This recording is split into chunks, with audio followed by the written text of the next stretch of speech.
नाताळाच्या सुट्ट्या मुलांना लागलेल्या आहे आणि मुलं घरीच असतात. सकाळच्या भारी आणि दिवसभरासाठी म्हटलं तरी पोटभरीचा नाश्ता आपल्याला काहीतरी अगदी बाहेरच्या सारखा बनवायचा असतो. नेहमीच आपण इडली आणि साधा डोसा बनवत असतो, पण आज आपण म्हैसूर मसाला डोसा कसा बनवायचा ही परफेक्ट रेसिपी बघणार आहे. सोबतच सांबर, चटणी आणि बटाट्याची भाजी. दुसरी गोष्ट म्हणजे डोशासाठी लागणारी चटणी कशी बनवायची आहे ते सुद्धा यामध्ये आपण बघणार आहे, त्यामुळे रेसिपी शेवटपर्यंत बघा. तर चला रेसिपीला सुरुवात करूया. इथे मी तांदूळ घेतलेले. तांदूळ तुम्ही कोणताही घेऊ शकता, फक्त इंद्रायणी तांदूळ सोडून तुम्ही तांदूळ इथे घ्यायचा. 4 वाट्या मी इथे तांदूळ घेतलेला आहे. त्यासाठी 1 किंवा 1.5 वाटी आपल्याला सफेद उडदाची डाळ यामध्ये घालायची आहे. मेथीचे दाणे अगदी 10-15 आपल्याला यामध्ये घालायचे. सगळं मिक्स करून घ्यायचं आहे. डाळ तांदूळ चांगले व्यवस्थित निवडून घ्यायची. आता डाळ तांदूळ धुताना चांगले चोळून आपल्याला 5 ते 6 पाण्याने धुवून घ्यायचे आहे. थंडीचे दिवस चालू आहे, त्यामुळे मी इथे डाळ तांदूळ भिजवण्यासाठी गरम पाण्याचा वापर केलेला आहे.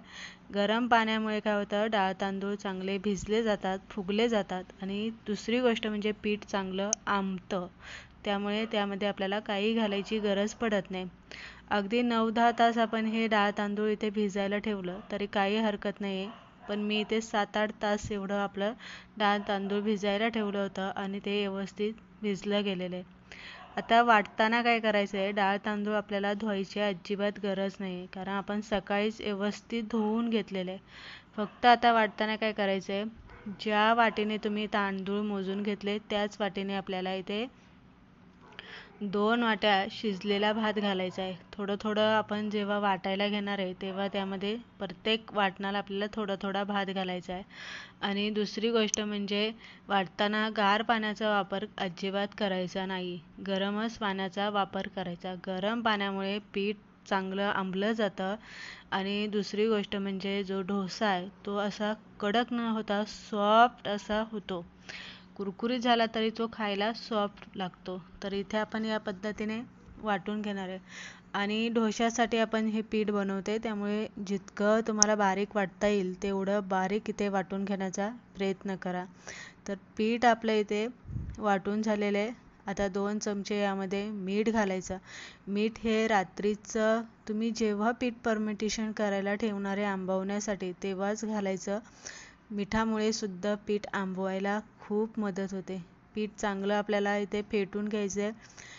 गरज वाटली तर यामध्ये पाणी घालायचं आहे, पण लक्षात ठेवा पाणी आपल्याला इथे गरमच घालायचं आहे. थंड पाणी आपल्याला यामध्ये कुठेही वापरायचं नाही. सुरुवातीपासून जसं आपण डाळ तांदूळ भिजवतोय तर अगदी डोसा करेपर्यंत आपल्याला गरम पाण्याचाच वापर यामध्ये करायचा आहे. त्यामुळे तुम्हाला दुसऱ्या कोणताही पदार्थ यामध्ये घालावं लागणार नाही. फक्त 2 गोष्टी आपण यामध्ये केलेल्या आहे, ज्या गरम पाणी आणि शिजवलेला भात आपण घातलेला आहे. आता दुसऱ्या दिवशी सकाळी तुम्ही बघू शकता अगदी 10-11 तास आपण पीठ इथे आंबवायला ठेवलं होतं. डब्बल असं हे पीठ आपलं फुगून वरती आलेलं आहे. पिठाला छान अशी जाळी पडलेली आहे, हे तुम्ही बघू शकता. असं फेसून हे पीठ वरती आलेलं आहे. आता काय करायचं आहे, पीठ आपल्याला डोसा बनवण्याच्या अगोदरच पिठामधली हवा काढून घ्यायची आहे. पीठ आपल्याला इथे चांगलं फेटून घ्यायचं आहे. आता हे फेटून घेतलं आहे, साईडला ठेवू. बाकीची तयारी आपण इथे करून घेणार आहे. 10-15 मिनटं मी इथे तुरीची डाळ पहिलीच भिजत घातली होती. तुरीची डाळ भिजत घातल्यामुळे काय होतं, पटकनी शिजली जाते, पण ती चांगली गळते सुद्धा, म्हणजे तिचा चांगला गरगोटसुद्धा असा बारीक होतो. सांबर कसा असावा, तर अगदी सांबरमध्ये तुरीचे डाळीचा एकही असा डाळवं त्यामध्ये दिसलं नाही पाहिजे, अशी सांबर आपल्याला इथे बनवायचे. आणि कुकरमध्येच आपण बनवून घेतो. डाळ धुवून घेतली आहे. हळद, मीठ, हिंग, तेल घालायचं आहे. तुम्हाला ज्या भाज्या आवडीने यामध्ये घालायच्या त्या भाज्या तुम्ही यामध्ये घालू शकता. ह्या सीजनमध्ये ज्या भाज्या आहेत त्या भाज्या तुम्ही यामध्ये घालू शकता. सांबर मसाला तुम्हाला इथे घालायचा आहे. मीठ घालायचं आहे तुम्हाला आणि लाल तिखट 1 चमचा तुम्हाला इथे घालून घ्यायचे आहे. धने पावडर आवर्जून तुम्ही सांबरमध्ये घालू शकता. हलवून घेतलं. पाणी आपल्याला यामध्ये डाळ शिजायला पुरेल एवढंच पाणी घालायचं आहे. आक्खळ असं पाणी अजिबात घालायचं नाही किंवा कमी पडेल असं पाणीसुद्धा यामध्ये घालायचं नाही. तर आपल्याला परफेक्ट असं पाणी यामध्ये घालून घ्यायचं. अगदी 7-8 शिट्ट्या घेऊन आपल्याला डाळ इथे शिजवून घ्यायची. इथे बघू शकता कलर, तुम्ही बघू शकता डाळीला खूप छान आलेला आहे. आणि दुसरी गोष्ट म्हणजे भाज्या पण व्यवस्थित शिजल्या गेलेल्या आहे आणि डाळ आपली चांगली गळली गेलेली. डाळ गळली गेली तरी आपल्याला फेटून घ्यायचं आहे, कारण यामध्ये भाज्यासुद्धा आहे आणि भाज्यांचासुद्धा गरगोट झाला पाहिजे. चिंच गुळाची चटणी आपल्याला यामध्ये घालायची आणि थोडासा गूळ आपल्याला एक्स्ट्रा यामध्ये घालायचा आहे. आता जर तुमच्याकडे चिंच गुळाची चटणी नसेल तर तुम्ही लिंबू पिळून घालू शकता किंवा तुम्ही आमचूर पावडर असेल तर त्याचाही वापर तुम्ही इथे करू शकता. मग गुळाचं प्रमाण तुम्हाला डबल वाढवावं लागेल. तडका देऊन घेऊया आता आपण. जिरी मोहरीचा तडका यामध्ये द्यायचा आहे. तमालपत्र घातलेलं आहे, खडा मसाला मी घातलेला आहे, दालचिनी, चक्रीफूल वगैरे, बेडगी मिरची घातलेली आहे, अर्धा चमचा इथे घातलेले आहे लाल तिखट. आणि त्यानंतर त्यामध्ये पाणी घालायचं आणि मग आपल्याला हटलेली डाळ यामध्ये ओतायची.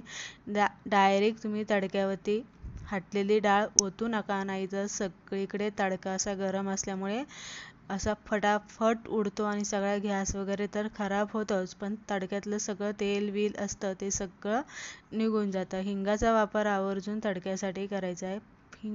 आता सांबार इथे जास्त घट्ट बनवायचं नाही आणि जास्त पातळ बनवायचं नाही आहे, तर असं मिडियम सांबार इथे बनवून घ्यायचं. उकळी आली ना की 10 मिनटं सांबार असंच उकळतं ठेवायचं. गॅस फक्त बारीक करायचा.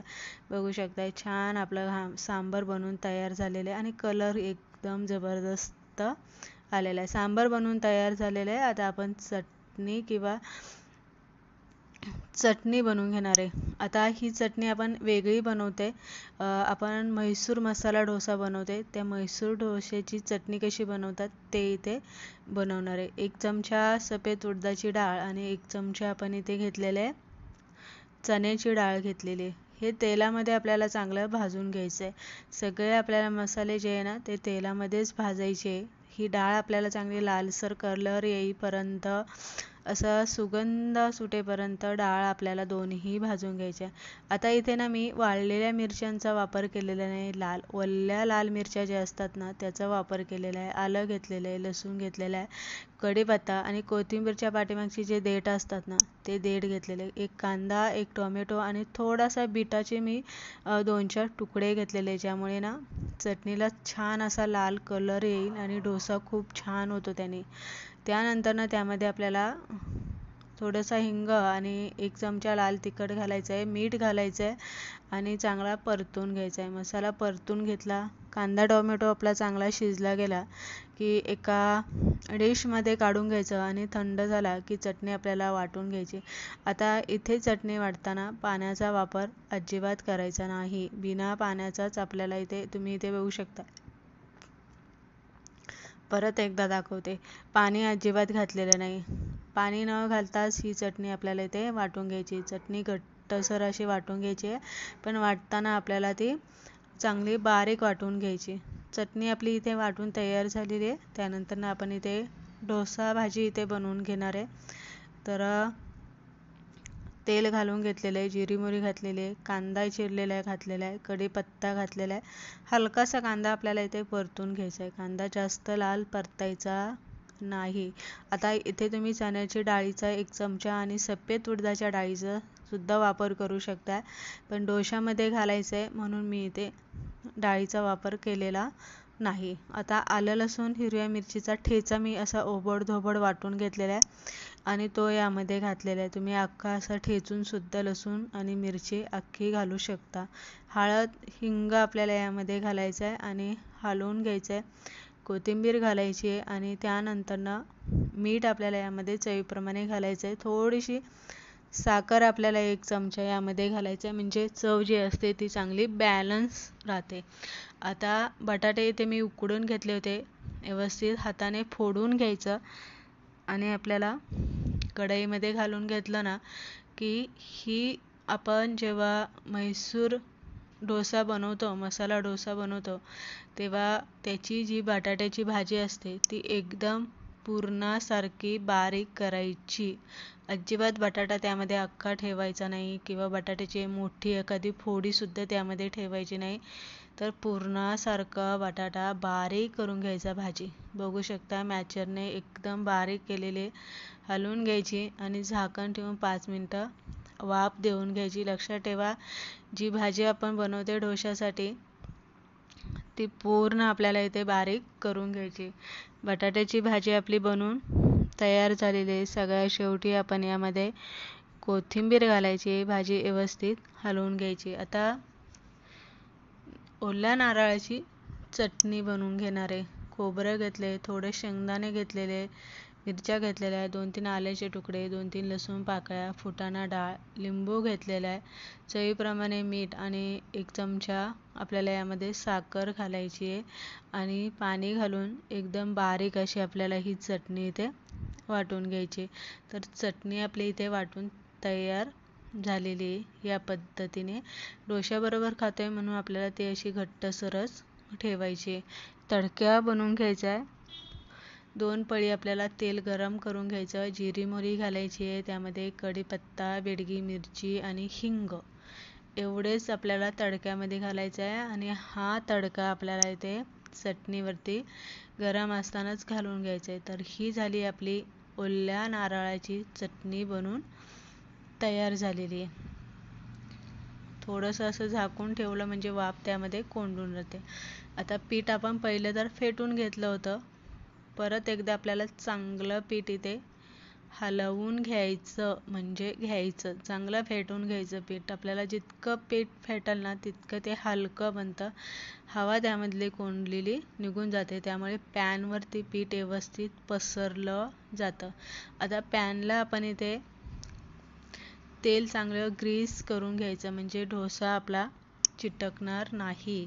आणि डोसा 2 पळी मी इथे पीठ घालून घेतलेले. आता आपल्याला उलट्या दिशेने हात असा फिरवत पीठ व्यवस्थित पूर्ण पॅनला पसरून घ्यायचं या पद्धतीने आणि थोडासा डोसा आपल्याला सुकवून द्यायचा. नंतर त्यावरती तेल किंवा तूप, बटर तुम्ही काहीही घालू शकता. त्यानंतर त्यामध्ये चटणी केलेली घालायची आहे. थोडं बीट घातलं आहे, शिमला मिरची थोडीशी घातलेली आहे, गाजर किसलेलं, टोमॅटो, कांदा, थोडीशी फरसबी एकदम बारीक चिरायची आहे आपल्याला, कोथिंबीर घालायची, बटाट्याची भाजी, लाल तिखट, धने पावडर, जिरी पूड आणि मीठ एवढं सगळं आपल्याला यामध्ये घालायचं आहे. मॅचरचा वापर इथे करायचा. सगळ्या भाज्या आपल्याला एकत्र एकजीव अशा बारीक इथे मिक्स करून घ्यायच्या व्यवस्थित आणि त्यानंतरनं ह्या भाज्या आपल्याला इथे डोश्यावरती चांगल्या पसरून घ्यायच्या. व्यवस्थित आपण बारीक करून घेतल्या की त्या अशा पातळ होतात. आता तुम्हाला माहिती आहे का, ह्या भाजीचा जी चव आहे ह्या मसाल्याची पूर्ण आहे ना पावभाजीसारखी त्याची टेस्ट लागते. म्हणजे डोश्याला जी चव येते ना आतमधनं, पूर्ण जसं आपण पावभाजीची जी भाजी असते ना ती भाजीच खातोय असं आपल्याला फील होतं. तर व्यवस्थित पसरून घेतलेलं आहे. वरनं तुम्ही तूप, बटर किंवा तेल काहीही तुम्ही लावू शकता. डोसा मिडियम गॅसवरती चांगला शेकून द्यायचा. व्यवस्थित कुरकुरीतपणा येईल, त्याला छान असा खालून सोनेरी कलर येईल असा डोसा आपल्याला इथे भाजून घ्यायचा. बघू शकताय कलर, तुम्ही बघू शकताय डोशाचा मस्त असा जबरदस्त झालेला आहे. खायला खूप छान लागतो. कधीतरी नेहमीच तेच डोसे, तीच इडली, तेच आप्पे असं खाण्यापेक्षा कधीतरी वेगळाही आपण नाश्त्याचा असा साऊथ इंडियन पदार्थ इथे बनवू शकतो. इतका छान असा आपला मध्ये असे कट देऊन घ्यायचे म्हणजे खायला सोयीस्कर होते. गरमागरम असं सांबार आहे, पातळ ह्यावेळेस मी सांबार केलेलं आहे आणि चटणीमध्ये बुडून तुम्ही हे खाऊ शकता. अशा पद्धतीने आज आपण एकदम बाहेर जसा मिळतो तसा इथे म्हैसूर डोसा बनवून घेतलेला आहे. रेसिपी आवडली असेल लाईक शेअर नक्की